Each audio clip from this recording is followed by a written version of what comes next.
বাড়িতে অস্ট্রেলিয়া, সেমিতে আফগান, ইতিহাস তৈরি করলো সাত সকালে আফগানিস্তান, বাংলাদেশকে করলো বধ, কাজে এলো না লিটনের লড়াইও, শেষ ছেড়ে আফগানিস্তান।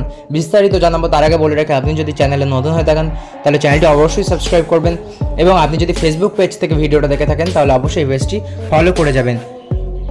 তো আসা যাক বিস্তারিত খবরে। বৃষ্টি একেবারে বড় ভূমিকায় বাংলাদেশ বনাম আফগানিস্তান ম্যাচে।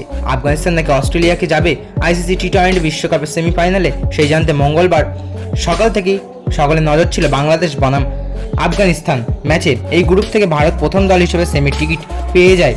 সোমবার ভারত বনাম অস্ট্রেলিয়া ম্যাচে ভারত 24 রানে ম্যাচ জিতে গ্রুপের টপ টিম হিসেবে সেমিফাইনালে পৌঁছে যায়। এদিকে অস্ট্রেলিয়া ও আফগানিস্তানকে যাবে তা এই বাংলাদেশ বনাম আফগানিস্তান ম্যাচেই নির্ভর করছিল। এদিন টসে জিতে প্রথম ব্যাট করার সিদ্ধান্ত নেন আফগানিস্তান। প্রথমে ব্যাটে শুরুটা ভালোই করেছিলেন রহমানুল্লাহ গুরবাজ।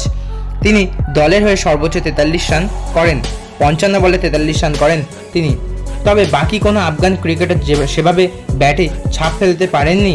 অন্যদিকে বাংলাদেশে বেশ আঁটোসাঁটো বোলিং করে 5 উইকেটে 115 রান করে বাংলাদেশের হয়ে রিশাদ হোসেন সফলতম বোলার, তিনি 3 উইকেট নেন, তিনি দেন মাত্র 26 রান।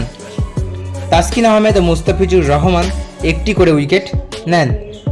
12.1 ওভারে টার্গেট তাড়া করে ফেললেন বাংলাদেশ, পৌঁছে যেত সেমিফাইনালে। তারা জয়ের জন্য 116 রানের টার্গেট তাড়া করতে নেমে একাধিকবার বৃষ্টিতে আটকে যায় ম্যাচ।